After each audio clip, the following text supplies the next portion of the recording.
はい、こんにちは。空撮フォトグラファーの山本と申します。僕はですね、モーターパラグライダーという乗り物に乗って空を飛びながら空撮を行っています。自己紹介はスキップしたいという方は下の概要欄からスキップできるようにしておくので、そちらの方クリックお願いいたします。で、僕は普段地球を感じる写真というのをテーマにアーススケープと題して作品作りを行っています。で、現在は世界の7大陸最高峰を全てモーターパラグライダーで飛行しながら空撮するというプロジェクトを準備しているところで、そのプロジェクト実現までの過程を記録して、この YouTube の方に、アップしていこうと思っています。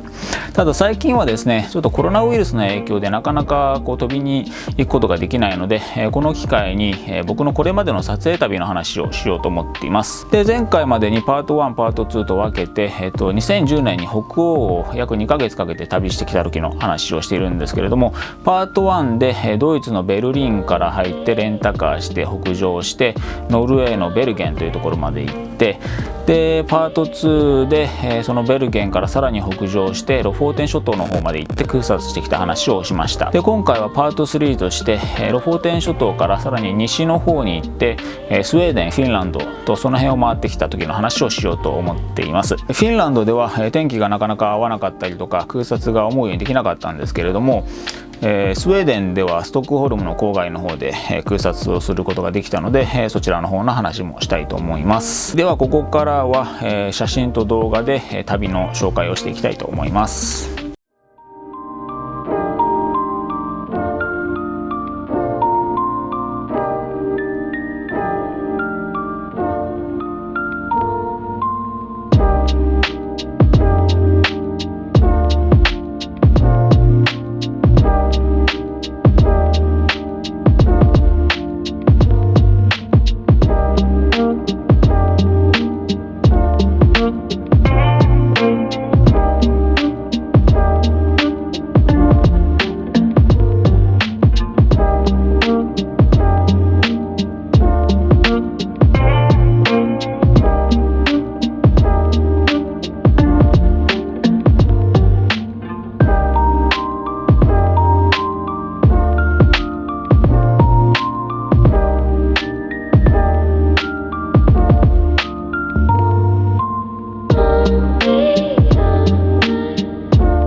はい、今回、北欧の旅はまずドイツのベルリンから入って、ぐるっとスカンジナビア半島を回って約10万キロを走りました。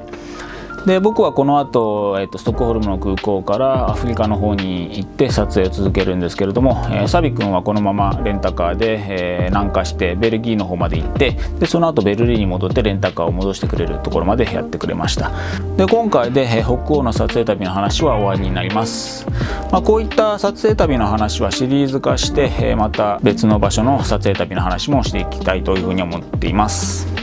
ちょっとコロナの影響でなかなか思うような活動ができていないんですけれども、落ち着いてきたら来年のキリマンジャロ空撮に向けて、準備を進めていこうというふうに思っているので、興味のある方は、チャンネル登録してくれたら嬉しいです。それではまた。